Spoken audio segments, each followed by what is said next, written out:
आज की इफ्तारी पे हम बना रहे हैं गर्मा गर्म नरम मुलायम से गुलाब जामुन। दिन भर रोज़दार रहने के बाद जब आप इफ्तार पे गरम से गुलाब जामुन खाएंगे, आई एम श्योर आपको काफ़ी सही लगेगा। तो ये गुलाब जामुन जब हम घर पे बनाते हैं, बाज़ार में बनने से ये बहुत ज़्यादा डिफरेंट और टेस्टी बनते हैं, क्योंकि ये साफ़ होते हैं, आपने अच्छे से क्वांटिटी यूज़ की होती है हर चीज़ की, और फ्रेश होते हैं, बाज़ार में पहले ही बनाए हुए होते हैं। बनाने के लिए हम यहाँ पे पनीर 400 ग्राम लेंगे। पनीर को आपको अच्छे से पहले मैश कर देना है।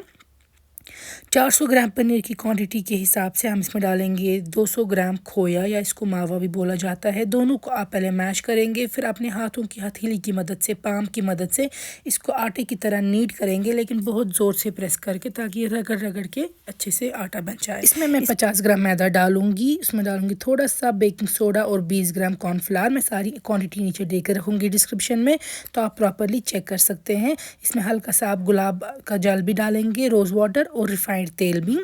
अब अच्छे से आप फिर से आटे की तरह इसको नीड करेंगे। आप देख सकते हैं कितने ज़ोर से रब करके इसको नीड करना है, ताकि अच्छे से मिक्स हो। अब हाथों पे तेल लगा के आप छोटे छोटे गुलाब जामुन की बॉल्स बनाएंगे, और उनकी सरफेस जो है ऊपर वो क्रैक्स नहीं होने चाहिए, अच्छे से स्मूथ बननी चाहिए। तो ये देखिए, मैंने सारे गुलाब जामुन की बॉल जो है वो बना के रख दी है। आप अपने मुताबिक छोटे बड़े बना सकते हैं। इस रेसिपी में मैं आपको दिखाऊंगी ये सब कुछ कुकिंग करके टॉक्स के इंडक्शन स्टोव पे। ये प्रीमियम इंफ्रारेड स्टोव है। ये ओनली इंफ्रारेड कंपनी है जो आपको 100% रिप्लेसमेंट गारंटी देती है चीज़ ख़राब होने पे 1 साल तक, बिना कोई सवाल पूछे हुए।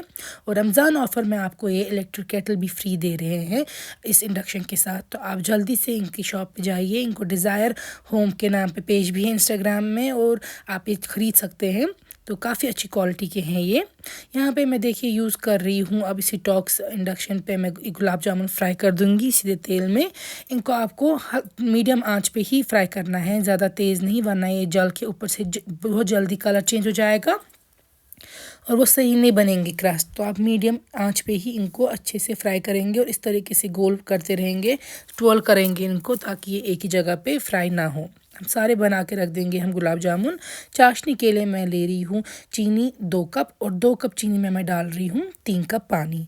इसको हम अच्छे से उबाल लाएंगे, मिक्स करते रहेंगे। इसमें मैं साथ में डाल रही हूँ छोटी इलायची। आपको पास अगर पाउडर है तो वही डालिए। तो छोटी इलायची के दाने थोड़े से कूट के हल्का सा सैफरन डाल रही हूँ, ताकि बहुत ही खूबसूरत कलर आए। मिक्स करने के साथ अब मैं इसमें डाल रही हूँ नींबू का रस हल्का सा। इससे क्रिस्टलाइजेशन नहीं हो जाएगी, वरना अक्सर चाशनी जो है वो क्रिस्टलाइज हो जाती है। तब आप इसको बना के रख देंगे, और फिर इसी गरम गरम चाशनी में आप डाल देंगे आपकी गुलाब जामुन जो आपने फ्राई करके रख दिए थे। तो इनको आप कुछ देर इसमें रहने देंगे, ताकि ये भी चाशनी को सोख कर ले, और फिर आप इनको इफ्तारी पे अच्छे से डिश आउट कर सकते हैं। काफ़ी ज़्यादा मज़े के बनते हैं। गारंटी के साथ मैं कहूँगी आपको कि बाज़ार से ज़्यादा अच्छा टेस्ट आपको इनका घर का मिलेगा, अगर आप ये same recipe step by step follow करेंगे। तो यहाँ पे जो ये चाशनी है मैं इसमें थोड़ी सी ऊपर डाल रही हूँ, और मैं आपको इसको कट करके भी दिखाऊंगी कि अंदर से कितने अच्छे से सही से तैयार हुआ है, पका है।